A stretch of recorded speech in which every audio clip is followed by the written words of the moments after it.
Mark, obviously this is a defense that's hit on a lot of cylinders all year. What part of your defensive effort today did you feel like kind of pushed Memphis over the edge? I thought we did a good job tonally to start the game. We were ready to play. Thought we were tight in our stuff. And like I said, set a good tone. But they played 36 hours ago and had an emotional game, had to turn around and play at noon today, which is a really tough turnaround. So they're going to be better, Tuesday. So I thought we did a good job, but, I don't think we can expect that.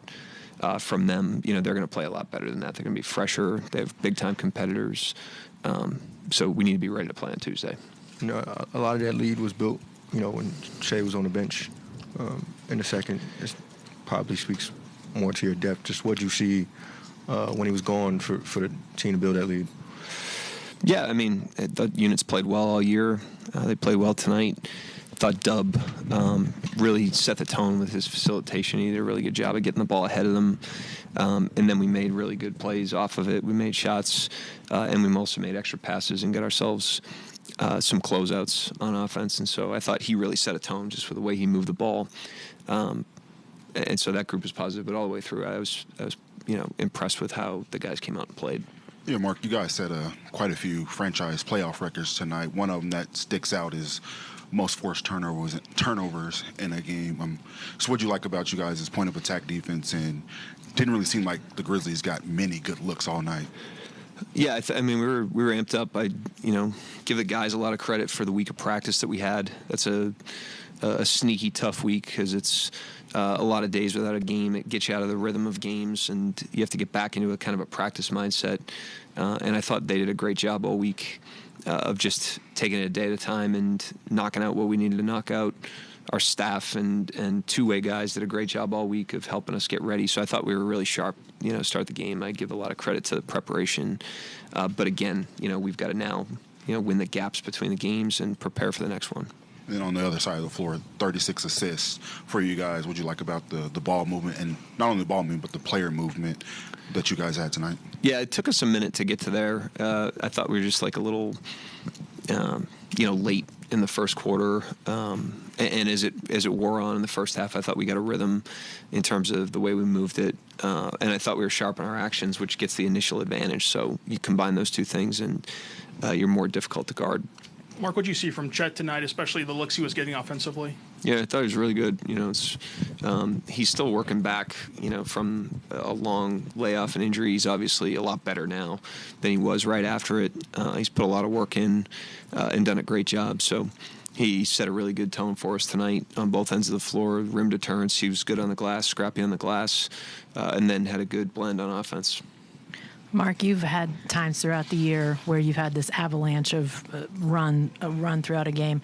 It's not the same group of guys all the time that does it. Is the easy answer it's defense that keys that, or what do you feel like really builds when you guys have those moments in games? I think it's the easy answer. I think it's defense. It's hard to have a run when you're not stacking stops up, and we have to lean into that as a team as we go into all these games. We've got to understand that's one of the hardest things about playing against us is when we're really physical and executing our stuff and engaged on that end of the floor. So, I thought we were in a good place tonight, combined with probably some of their fatigue, and we've got to turn around and be really sharp with that on Tuesday because they're going to be a lot sharper, like I said.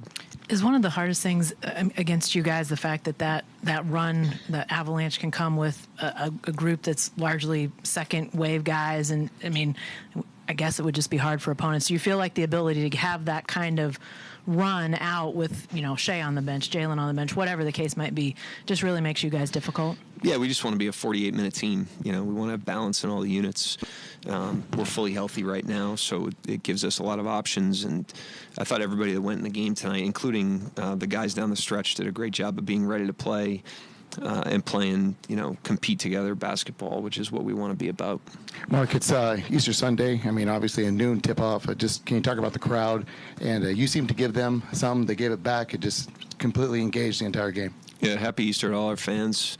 And, the crowd was, as usual, great. It's expected at this point because of the tone that they've set over all these years. But, we get great energy from them, the support they give us, and they're great when, the wind's in our face as well during courses of the game. They help get behind us, and they've done that for years, obviously, here. So we're grateful to them. Need them again on Tuesday.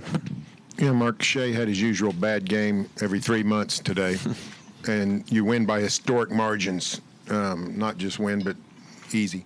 Is that comforting as a coach to know even if your superstar is off, you don't have to scratch and claw to win? That's what a team is. You don't want to be dependent on one player for anything.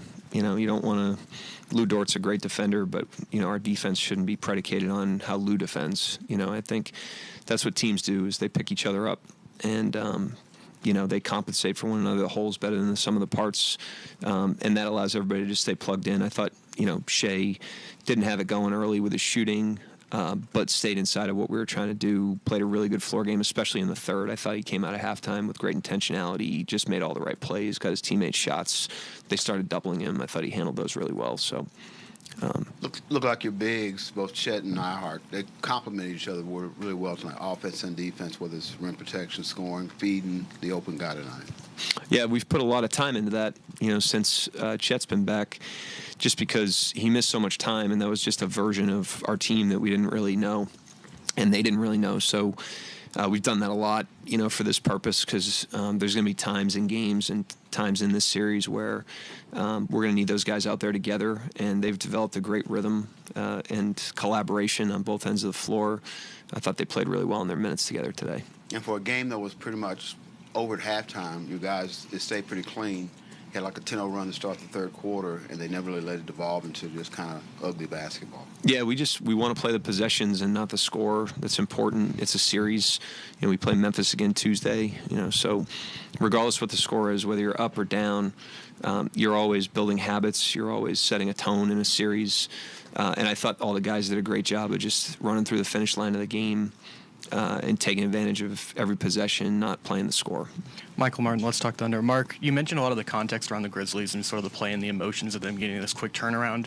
With a game like this and sort of the margin, how much can you extrapolate from a game like this, or is it more so just burn the tape in a lot of ways because of just how different it is from a regular game? Never burn the tape. You get a sense of how they're trying to attack, and you get a sense of how they try to counter certain things that we do. So we can definitely learn from it. So can they. Both teams will learn from it and, have a plan for Tuesday. I just was saying that because it's a series, and this is a team that's got really good players. They've played really well this season, and they've got great competitors. And so coming off a game like this, it's pretty predictable that they're going to be better and they're going to be motivated on Tuesday, and we need to have our mind wrapped around that. Yeah, Coach, you played, I think, 10 players there in that first quarter, and I think Wiggs started the second quarter. He went on to lead the team in scoring. Can you just talk about his, never-ending ability to turn it on a dime? Yeah, he's got great readiness and professionalism. You can put him in any situation, and he can figure his way, out of it. And he's really good. He's been really good in those units all season. We wanted to get the rotation the way it was tonight, but we'll move things around as necessary, or if the game calls for it. But like I said, he's got great readiness, professionalism. He's been building this muscle for a long time. I wanted to ask about Alex Caruso and Casey Wallace off the bench. Neither one played big minutes. There's only one shot between the two of them, but there was still a pretty loud presence from them on the court. Just tell me about what you saw from them today. Yeah, big time winning basketball by those two guys, from the defensive pressure, execution of the game plan, energy plays. And like I said, I thought the ball movement early in the game was just a little sticky, and we were just kind of finding our way in the game. We haven't played in a while together, and that group kind of got us into a groove. It started with Dub with the attacks and the early passes, and then those guys played on the closeouts really well and made sound decisions and kept the ball ahead of the defense. So they were great, obviously. Mark, Darnell Mayberry, The Athletic. Can you go back to that challenge at the half, right before the half? It was a small thing in the grand scheme of things, but it was a hell of a sequence. What did you see that made you challenge, and what did you think that meant for your team in that moment? I mean, I'm just trying to help the team in any way I can. I didn't think Bagley was legal on that play. Obviously, he wasn't, because they confirmed that with the challenge. But even there, they're about to give the guy 3 shots in a wide margin game. So that challenge doesn't have to have a high probability to make it worth it in my mind. But Alex was pretty convicted that he was illegal on the court. I thought the replay showed enough that he was illegal.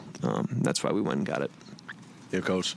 A.J. Mitchell's first playoff minutes off an injury. How do you feel about him? Yeah, he was great. He's still getting in shape.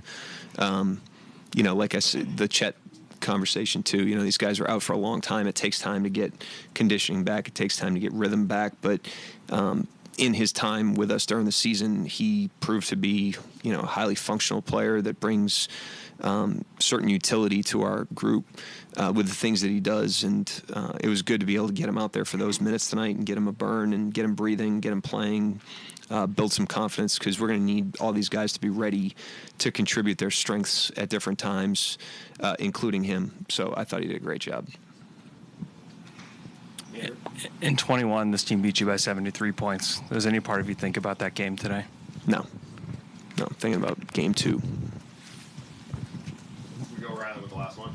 I was just going to go back to the Wiggins question about his readiness, and what to you defines readiness? Whenever you look at a player and can trust that they're going to be ready to go regardless of the situation. Yeah, just you see him in enough situations over the course of 82 games, and in Aaron's case, over the course of years.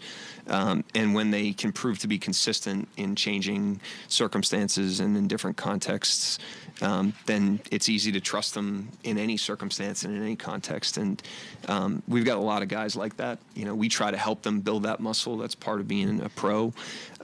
But nobody carries that flag better than him. He's done it for a long time and done it well. And now it's good to see, like, on a stage like this, for him to be able to just get his number called and be ready to play. His first time he touched the ball, he made a 3. He's just got a great mindset for that stuff. Thank you, Coach. Yep, thank you.